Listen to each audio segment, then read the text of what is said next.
tiene que ver con la maldad, ¿verdad? Dice la Biblia, el Señor Jesús, hablando de estos tiempos, que cuando al final de los tiempos van a suceder muchas cosas que estamos viendo actualmente, pero una de las cosas terribles es que la maldad iba a ser mucha. Y por la maldad, por el aumento de la maldad, el amor de muchos se enfriará. Pero muchos no somos nosotros. Nosotros debemos de ser de los pocos que no nos vamos a enfriar. Y ese es el tema, ¿no? Te invito a leer conmigo Mateo 24:12 para entrar en este tema que el Señor Jesús mencionó. Y dice la Biblia, te invito a ponerte de pie para orar también después de leer este versículo. Dice Mateo 24:12, y por haberse, en aquellos días, por haberse multiplicado la maldad, el amor de muchos se enfriará. Padre, en el nombre de Cristo Jesús, oramos a ti, Señor, para que nos hables, para que nos guardes del mal, como decías tú cuando nos enseñaste a orar a tus discípulos. Nosotros queremos ser tus discípulos y queremos también que nos guardes del mal. Líbranos del mal. En el nombre de Jesús, Padre, háblanos en esta noche para este tema, que siempre, Señor, estemos en nuestro primer amor, que siempre estemos interesados en ti, interesados en lo que tú eres, como aquella novia, Señor, que se interesa tanto por el varón amado, Señor, y que lo espera, Señor, que así te esperemos con amor y con ansias, Señor, de verte, con un anhelo de que vengas ya. Te lo pedimos en el nombre de Cristo Jesús y todos decimos amén. Puedes tomar asiento. En estos medios, en estos tiempos, la maldad abunda en los medios en los que nos podamos mover. Si no te mueves en ningún medio, simplemente con prender la televisión, con accesar a alguna red social, te das cuenta de la maldad. Las noticias son terribles en todo el mundo. Las redes sociales están cada vez más al alcance para darnos información que antes no llegaba a nosotros tan fácil. Y hoy está normalizándose lo que pasa, lo peor, porque las peores noticias son las que llegan, ¿no? Las primeras que llegan. Y se normalizan las cosas, las situaciones, los eventos terribles que llegan en las noticias. Antes, cuando veíamos las noticias, veíamos que se ponía blur o esfumado, ¿verdad? Las cosas más crudas. Y ahora, de repente, hay una liga por ahí que ese video lo sacaron de tal parte. Y si uno accesa a la liga, ve las cosas en crudo. Y eso va haciendo que para muchos se empiece a normalizar las cosas que antes nos escandalizábamos. Cuando antes decíamos, qué tremendo, ¿cómo pudo suceder esto? Ahora decimos, bueno, esto es más seguido cada vez. Como que se normaliza lo que antes nos escandalizaba. La capacidad de destrucción del pensamiento humano, de lo que nos sorprendía antes, empieza a anularse totalmente. Ya no somos nada inocentes, porque vemos más común lo que antes no era común, y parece que las cosas mal hechas cada vez son más comunes. Nos han llenado de tanta información, de malas cosas, de crímenes graves, que ya no se ven como faltas graves.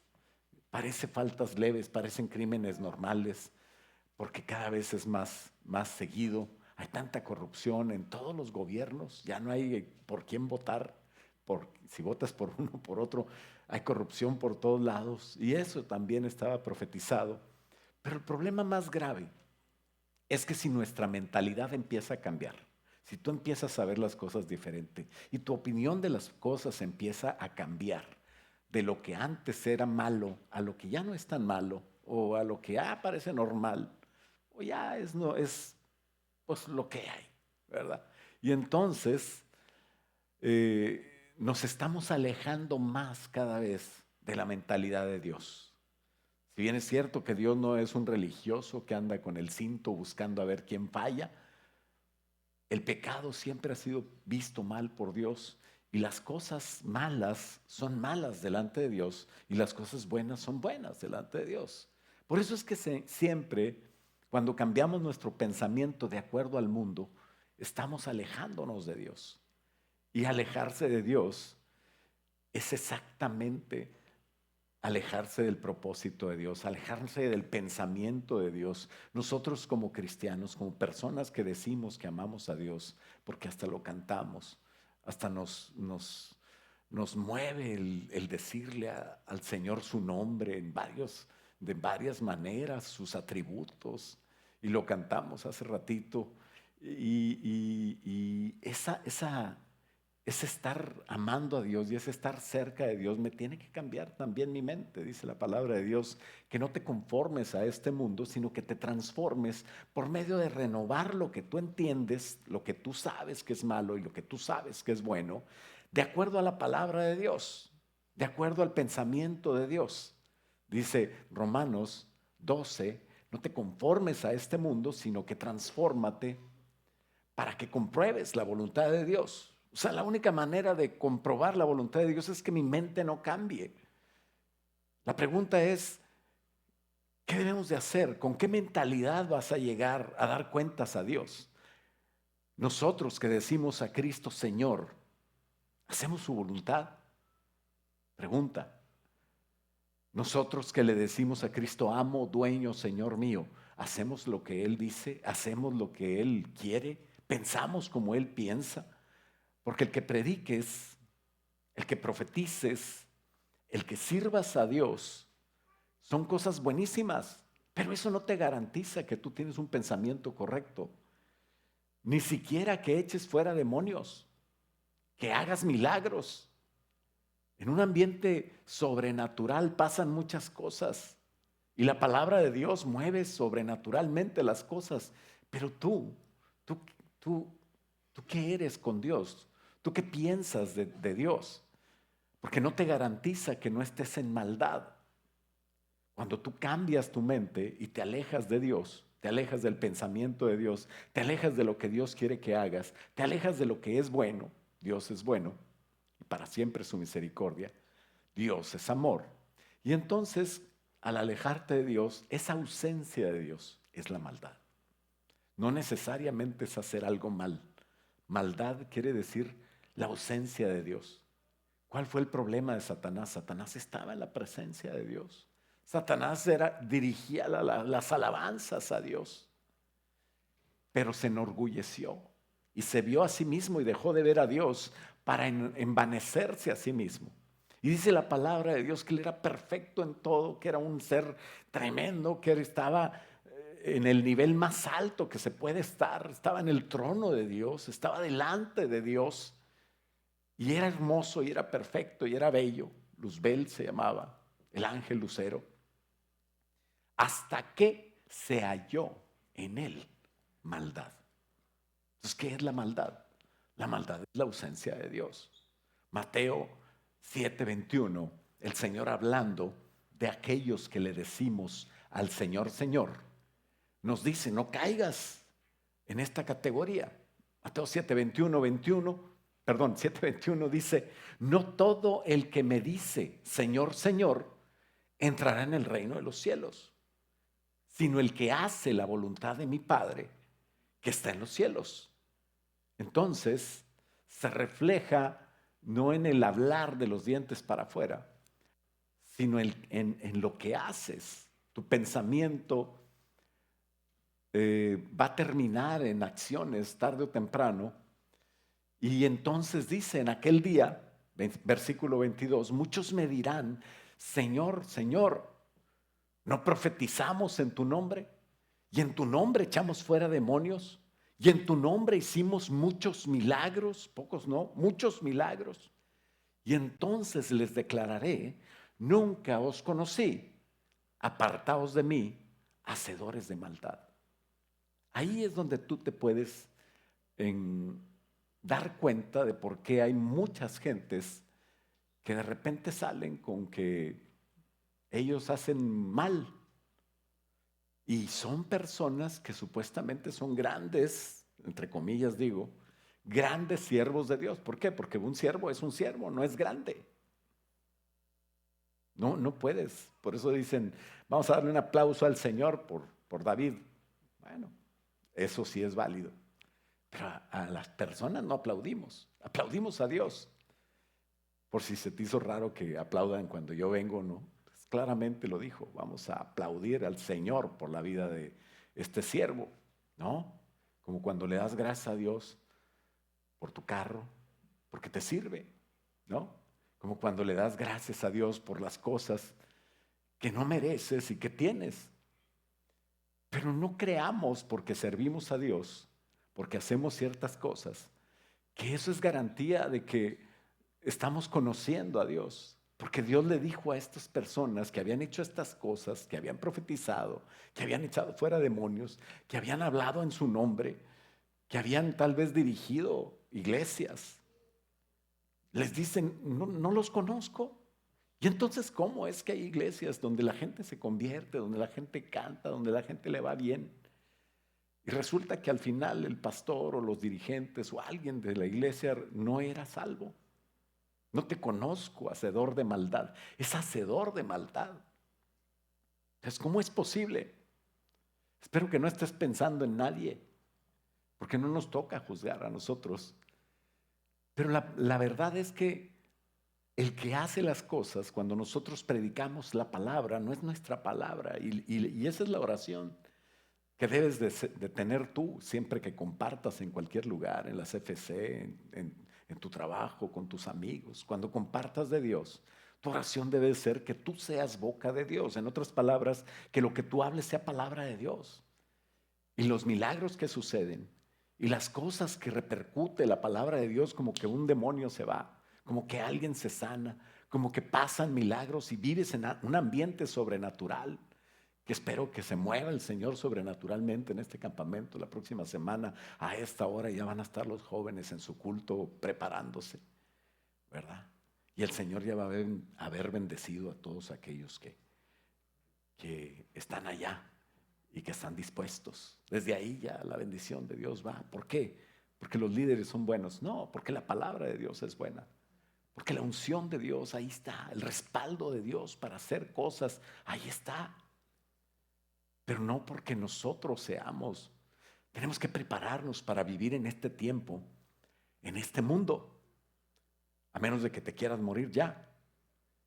Pero tenemos que prepararnos porque no nos vamos a enfrentar a una influencia que nos va a querer a nosotros y a nuestros hijos, sobre todo, los que están más en el mundo, más expuestos a una enseñanza en la escuela o expuestos a una convivencia en el trabajo, expuestos a los amigos del mundo. Los van a llevar a influenciarlos de tal manera que los hagan parte de él. Es normal ser parte del mundo. Todos quieren ser como los demás. Nadie quiere ser anormal. Y tampoco te estoy diciendo que te des golpes de pecho y que vivas como aquellos que son religiosos. Esos nadie los quiere. Pero una de las cosas que tenemos que saber es quiénes somos. Que tu identidad esté clara en Dios. Punto número 1. Somos de Dios. Conócelo. Conoce a Dios. Tú eres de Dios. ¿Sabes de quién eres? Eres de Dios, lo conoces. Conoces a Dios. Primera de Juan 5:19 dice, sabemos que somos de Dios. ¿Lo sabes? ¿Tú sabes que eres de Dios? ¿Cuántos saben que es de Dios? Soy de Dios. El problema es, sabemos que somos de Dios, pero el mundo entero está bajo el maligno. Todo el mundo donde vivimos está influenciado por el malo, por el enemigo. La pregunta es, si sabes que eres de Dios, ¿cómo lo sabes? ¿Cómo conoces a Dios? ¿Por qué dices que lo conoces? ¿O por qué creo que Él me conoce? Porque ese fue el problema.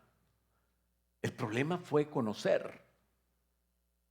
Aquí dice la palabra de Dios. Mira otra vez el Mateo 7:22. Dice, muchos me dirán en aquel día, Señor, Señor, No profetizamos en tu nombre echamos fuera demonios, en tu nombre hicimos muchos milagros, hacíamos cosas para ti, mencionábamos tu nombre.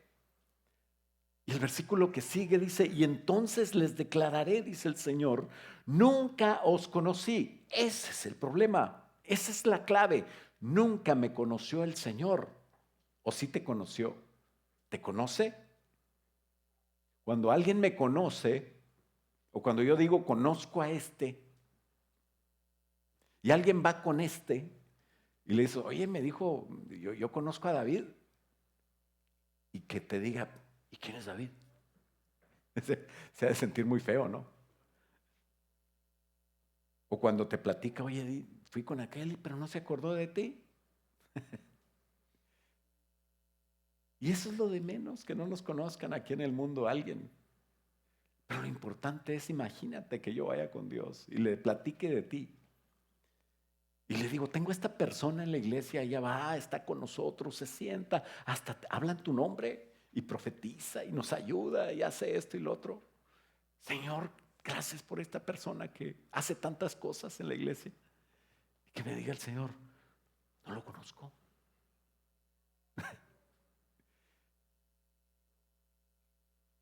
De por sí que ya Emanuel me los dejó serios. Pero reflexiona en eso, piensa en eso. Puedes hacer muchas cosas para el Señor, pero eso no te garantiza nada. Dios sabe todas las cosas y no te conoce o sí te conoce. Porque no está hablando de que no sepa quién eres, no sabe hasta cuántos cabellos tienes. Dios sabe todas las cosas. Dios es un buen pastor. El buen pastor su vida da por las ovejas. Y dice que conoce a sus ovejas por nombre, cada una de ellas. Dice el Señor, le dijo a Abraham, ve las estrellas del cielo, así va a ser tu descendencia, no la vas a poder contar. Pero en otra parte dice que el Señor conoce cada estrella por su nombre y Él le dio nombre a cada estrella. Entonces, Dios sabe todas las cosas, pero el problema de conocerte a ti o de que tú conozcas a Dios no es un problema de que Dios es omnisciente, o sea que quiere decir que todo lo sabe, porque Dios sí todo lo sabe y dicho sea de paso es el único que todo lo sabe. Y entonces, ¿para qué oro? ¿Para qué hablo con Dios? ¿Por qué tengo que tener una comunión con Dios? Para que Él te conozca en el sentido de que habla Jesucristo, que te va a hacer que Dios te conozca y que tú le conozcas a Él y que los dos se conozcan para cuando alguien le diga, esta persona está en la iglesia, Dios dice, yo lo conozco, hablo con Él todos los días, yo lo mandé, yo lo uso y lo que hace es lo que yo quiero que haga. Esa persona, cuídamela tú, porque es mi amigo. Decía el Señor, mis amigos son los que hacen la voluntad de Dios. ¿Quieres ser amigo de Dios? Un amigo conoce a Dios. ¿O quieres cambiar de nivel y todavía ser mejor que amigo? ¿Cómo te conoce Dios? ¿De dónde dirías tú que te conoce? ¿De cuándo te conoce? Pues Él sabe todo y conoce a todos. Pero este conocer se trata de un convivir con Dios. Trata de tratarse, que Dios te trate, que tú trates con Dios, que tú le hables. Una oración no es un monólogo, es un diálogo con Dios.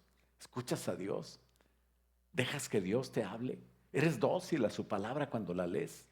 Le pides al Espíritu Santo que te guía para saber lo que el Padre y el Hijo tienen en su corazón para tu vida. Porque eso dice la palabra de Dios que hace el Espíritu Santo. Cuando le dices Señor, cuando oras, le dices Jiré porque Él te provee. Le dices Rafa porque Él te sana. Provéme, sáname, consuélame, dame, todo lo que acabe en quiéreme, consuélame, júzgame, no le dices, ¿verdad?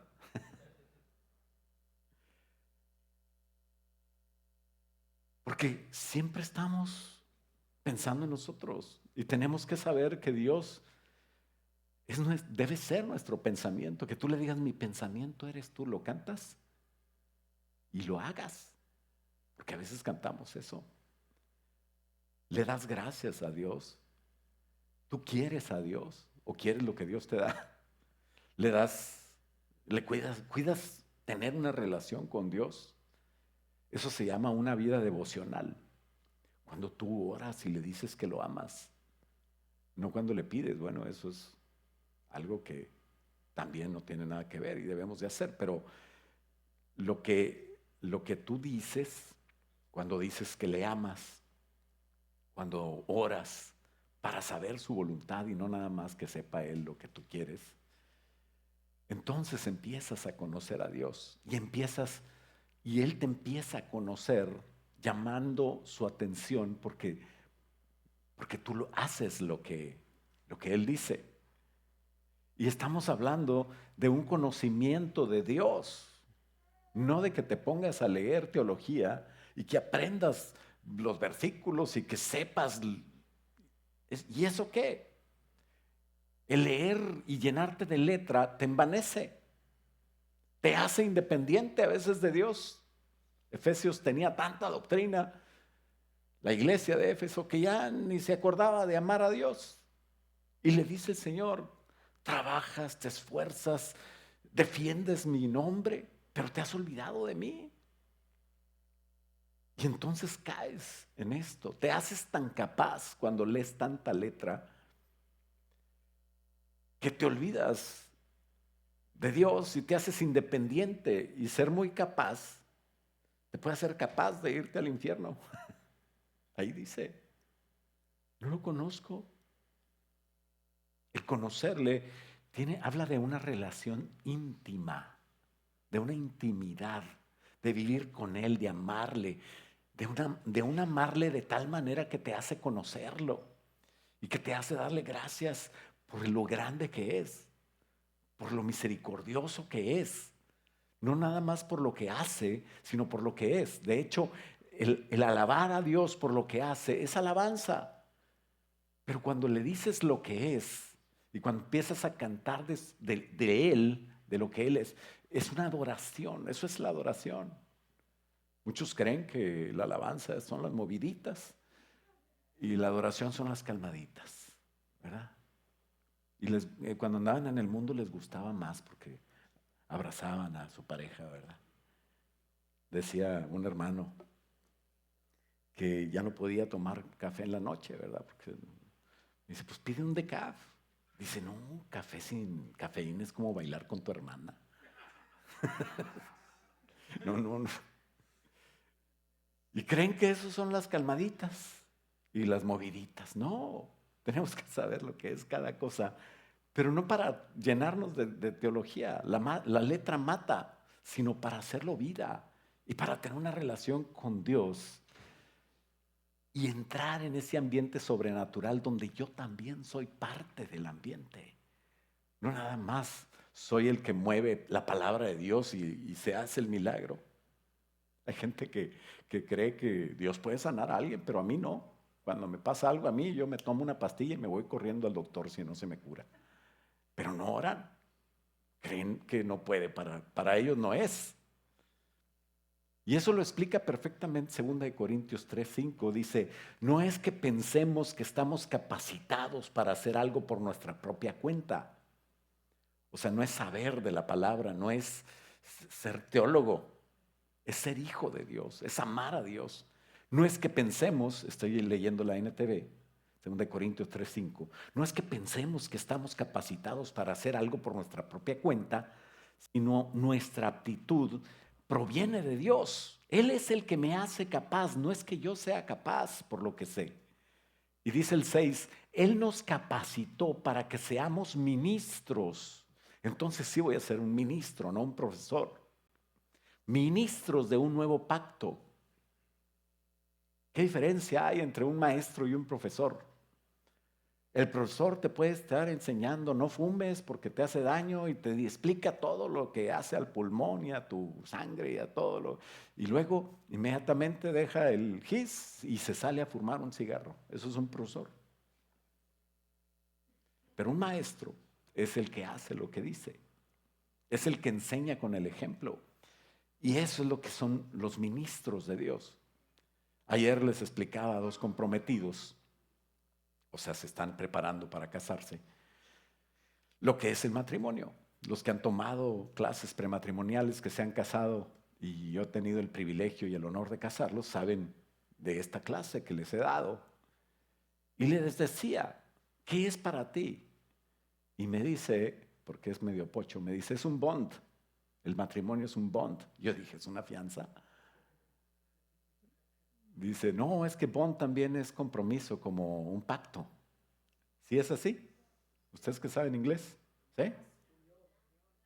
Es un lazo, ok. Mira, para mí era una hoja de máquina, papel bond. Allá cuando ah, los que tienen mi edad así sí se rieron.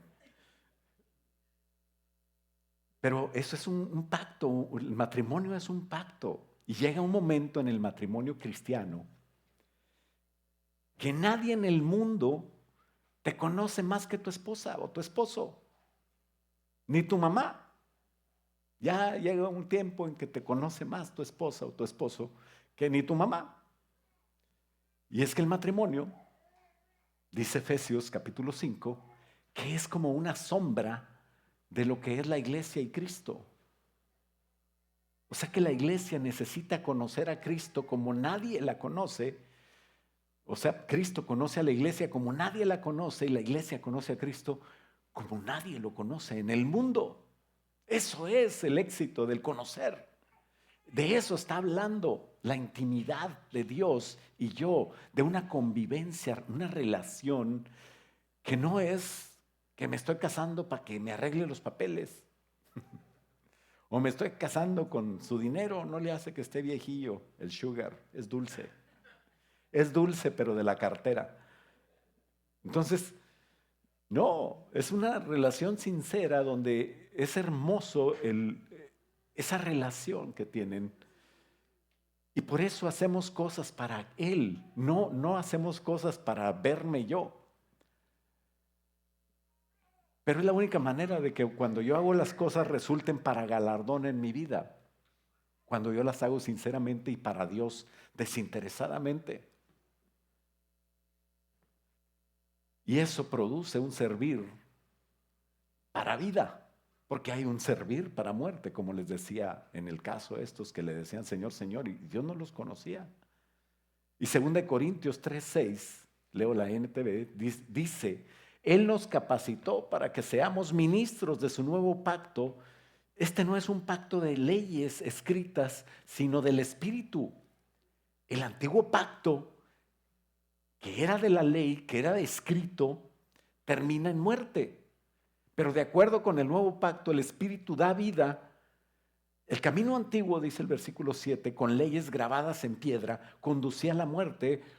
Y aunque comenzó con tanta gloria, tanta que el pueblo de Israel no podía ni siquiera mirar a la cara de Moisés porque su rostro brillaba tremendamente con la gloria que había obtenido cuando estaba en la presencia de Dios, aunque esa gloria, cuando el brillo ya se estaba desvaneciendo, todavía tenían que ponerle algo ahí, ya no estaba con el Señor, estaba con ellos y se iba apagando esa gloria, pero por lo pronto, durante algún tiempo, tenían que tapar su cara porque resplandecía. Y eso que empezó a decaer, porque Moisés se alejó de la presencia de Dios en el sentido de que tenía que caminar hacia la voluntad de Dios, es diferente ahora, porque ahora yo soy templo de Dios. Moisés, Abraham, Noé, todos ellos, Hebreos 11 dice que anhelaban lo que tú tienes. ¿Qué tienes? Eres templo del Espíritu Santo. Cuando tú recibes a Cristo y lo invitas a tu vida, Jesús vive contigo. ¿Cuánto lo conoces? ¿Cuánto conoces de esa relación? ¿Cuánto es logos y cuánto es rema? ¿De qué estás hablando, pastor? ¿Ahora nos subimos una lancha o qué? El logos es la letra. Puedo conocer a Dios con mi intelecto, o más bien puedo creer que lo conozco. Porque el que lo entiende por el Espíritu no tiene nada que ver con el intelecto. Es el Espíritu el que nos revela a nuestro espíritu cómo es Dios. ¿A qué huele Dios? ¿A qué es? ¿Cómo me hace sentir Dios? Y eso va más allá de cualquier sentimiento humano. Mi conocer me lo permite Dios en el grado que yo le busque. Porque Dios puede llegar hasta buscarte a ti, ¿sabes? Dios mismo te puede buscar. Te puede conocer tanto que te busque. Eso se lo dijo a la samaritana en Juan capítulo 4 y en el versículo 23. Cuando tú tienes una sinceridad a Dios que es espiritual, porque eso es nada más por el espíritu que está en ti. Por eso que tienes que ya dejar de pensar en el intelecto, de saber más, de querer quedar bien cuando tú vas a compartir o a orar en las FC o en tu casa o con tus amigos. Ya olvídate de eso. Por eso no avanzas. Estás atorado en tu intelecto y déjate llevar por el amor que tú y Dios se tienen y empieza a fluir para Dios. Señor, si me equivoco era para ti, perdóname, Señor, pero si lo hago bien, la gloria va a ser para ti, porque yo te amo. Y ve con esa actitud y Dios te va a usar, porque Dios te va a buscar, Dios te va a seguir. Dice, le decía a la mujer samaritana en el versículo 23 de Juan 4. Mas la hora viene y ahora es cuando los verdaderos adoradores, ¿quiénes son? Los que adoran al Padre, no nada más lo alaban, los que adoran al Padre en espíritu y en verdad. Porque también el Padre los está buscando. Que si tú cambias tu manera de buscar a Dios y le empiezas a buscar desinteresadamente, no para que te vean, no para saber tú, no para llenarte de intelecto, de las cosas que tú puedes saber de Dios, sino para conocerle, porque le amas, el Espíritu Santo te va a despertar y va a despertar en ti una comprensión de la belleza, del esplendor de Dios, del poder de Dios, pero no teológico, sino que tú lo sientas. El Espíritu Santo es quien nos mueve a celebrar, a levantar las manos, a danzar. Y nos regocijamos dando gracias a Dios. El Espíritu Santo es quien abre nuestros ojos para que podamos ver y experimentar todo lo que Dios es para nosotros en Jesús. Estamos en Cristo Jesús. Así que número 2, es una tarea, cuídate de la maldad. Cuando tú te cuidas de la maldad, te alejas del mundo y te acercas a Dios. Y no estoy diciendo que no no me toquen porque soy santo. Eso es religiosidad. No, Señor estaba con los pecadores porque ahí lo necesitaban. Y los que se creían perfectos, que lo necesitaban más porque ni sabían que eran pecadores como los otros, a esos no los podía ministrar porque creían que eran perfectos. La maldad está aumentando en nuestro entorno. No hay gobierno, educación, plan humano que pueda detener la carrera de maldad creciente de la cual nosotros somos testigos. La maldad no son hechos, esa es la consecuencia. O sea, los hechos que tú ves son los síntomas de que existe maldad. La maldad no es la violencia, la depravación sexual, la depravación, los abusos, los crímenes, la corrupción, la destrucción de las sociedades, de las instituciones. Eso no es la maldad. Eso solamente es el resultado de la maldad. ¿Y la maldad qué es? La maldad es una mentalidad que te lleva a cometer toda clase de cosas feas, de cosas en contra de Dios. Es un estado mental que desprecia la justicia, la rectitud, la verdad, el honor, la virtud de Dios, que resulta en destrucción. Y todo es por el cambio de mente, lo cual describe Isaías 5:20 perfectamente. Dice Isaías 5:20, ay de los que a lo malo le dicen bueno y a lo bueno le dicen malo, y que hacen de la luz tinieblas y de las tinieblas luz, y que ponen lo amargo por dulce y lo dulce por amargo. Todo lo hacen al revés. Esa es la perversión de los valores que la maldad hace en mi mente, y entonces ya puedes cometer cualquier cosa. Porque perdiste la brújula, perdiste el norte y ya no sabes qué es bueno y qué es malo. Al realmente no entender lo bueno y lo malo, la muerte de la rana te espera. ¿Cuál es la muerte de la rana? Cuando está una rana en el agua, está feliz. y le empiezas a subir 1 grado, 2, 3. Está calientito, hasta que está cocido y se muere. Se cose por dentro y está viva todavía y ya se murió. Ya no tiene manera de vivir. Esa es la muerte en la rana. Si le suben, le echas al sartén o algo caliente, la rana brinca. Pero así lentamente. El origen de la maldad humana es un problema interno, no se ve. Se empieza a cambiar. Te empiezas a ir de la iglesia. Empiezas a ver cosas malas en los demás y en lugar de entender que tú estás ahí para alabar a Dios, te pones a juzgar a los demás. Y dice el Señor que en el corazón está el problema, porque del corazón, dice Mateo 15:19, salen los malos pensamientos, los homicidios, los adulterios, las fornicaciones, los hurtos, los falsos testimonios, las blasfemias. Todas las cosas que se hacen salen de un pensamiento que no era al principio molestar a la gente, que no era robar, matar, pero terminan haciendo todas esas cosas. Todos los problemas sociales, morales, la salud, algunos problemas de salud también, son expresiones de maldad que salen de un corazón que se negó a someterse al pensamiento y el mandato de Dios. Y ahora puede haber una cura muy, muy sencilla, pero las farmacéuticas no dejan que esa cura salga. Y yo no soy conspiracionista, pero está comprobado que hay un negocio detrás de todo eso. Por eso dice también la palabra de Dios que el amor al dinero es la raíz de todos los males. Si tú crees que el dinero es malo, pues tráelo, yo te lo recibo. Pero no, el dinero no es malo. El amor al dinero es la raíz de todos los males. Y ellos no quisieron conocer a Dios por querer más las cosas del mundo, y entonces Dios tampoco los conoce a ellos. Pero tú cuídate del mal. No pierdas el verdadero amor. No pierdas el amor por los demás, la compasión por los demás. Somos buenos para juzgar. Y es cuando no tenemos amor. Y es cuando tenemos problemas de amar y de conocer a Dios. 2 de Timoteo 3:1 dice: Timoteo, es bueno que sepas que en los últimos días, o sea, lo que estamos viviendo ahora, habrá tiempos muy difíciles, porque la gente solo va a tener amor por sí misma, por su dinero. Serán fanfarrones, orgullosos, se burlarán de Dios, serán desobedientes a sus padres, malagradecidos, no considerarán nada sagrado, no amarán ni perdonarán, van a calumniar si es necesario a otros y no tendrán control propio.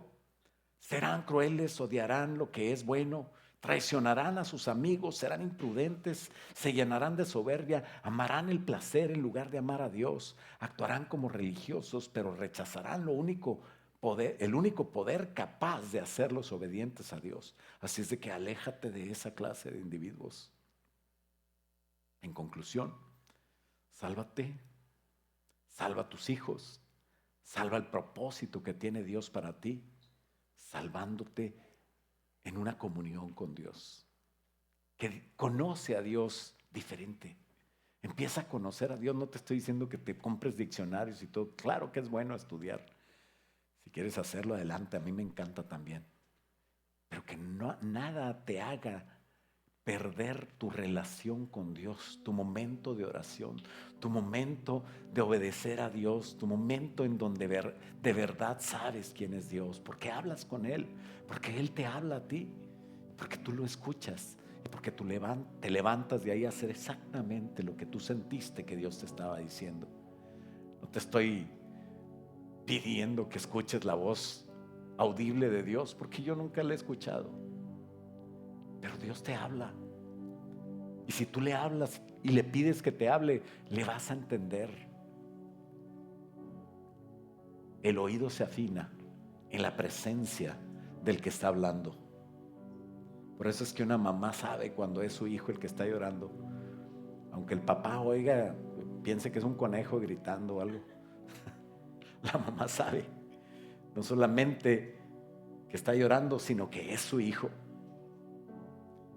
Así Dios que te conozca porque eres su hijo, que tengamos una relación tan viva con nuestro Señor que podamos hacerla nuestra manera de pensar y de ser, ¿Por qué no te pones de pie y le dices: Señor, quiero conocerte?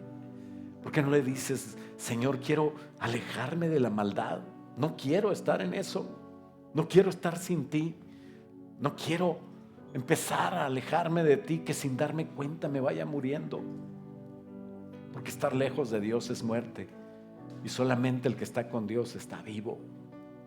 Juan 17:15, el Señor oró por ti, porque dijo: no te pido nada más por estos, sino por los que han de creer después de estos.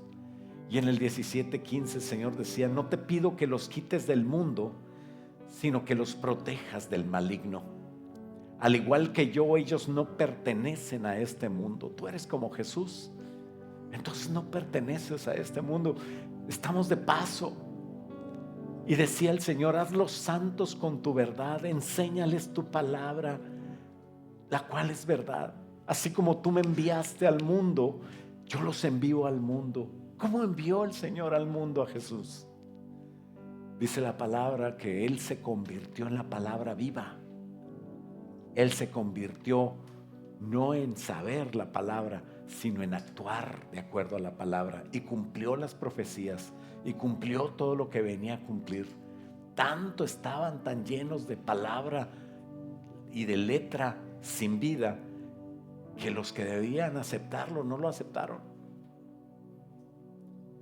Así como tú me enviaste al mundo, yo los envío a ellos al mundo. Que hagas tú, tu vida, el cumplimiento de la palabra de Dios. Y me entrego por ellos como un sacrificio santo. Jesucristo estaba a punto de ir a la cruz para que tu verdad pueda hacerlos santos. Así es como se hace santo: conociendo a Dios, haciendo su voluntad, no dándonos golpes de pecho, no cambiándonos por ropa blanca. Padre, en el nombre de Jesús, ora conmigo. Ayúdame a ser santo como tú fuiste santo. Ayúdame a hacer tu palabra verdad en mi vida como tú la hiciste. La palabra, aquella palabra de la letra muerta, Señor, la cumpliste al pie de la letra, dándonos a nosotros un nuevo testamento donde podemos clamar al Espíritu Santo y entender, Señor, que somos iglesia, que somos templos tuyos y que somos llamados a tener una relación íntima contigo, de tal manera, Señor, que no haya cupo para la maldad en mí, de manera que mi actuar pueda ser de acuerdo a tu voluntad. Señor, haznos esos hombres, esas mujeres que te sirven, que te dicen te amo todos los días, que te dicen quiero servirte porque te amo, y que dejan de servirte esperando que alguien lo reconozca, porque el conocerte a ti y el que tú me reconozcas y que yo te reconozca vale todo, Señor. Gracias, Padre, en el nombre de Jesús. Y todos decimos amén. Dale un aplauso fuerte al Señor. Gloria a Dios.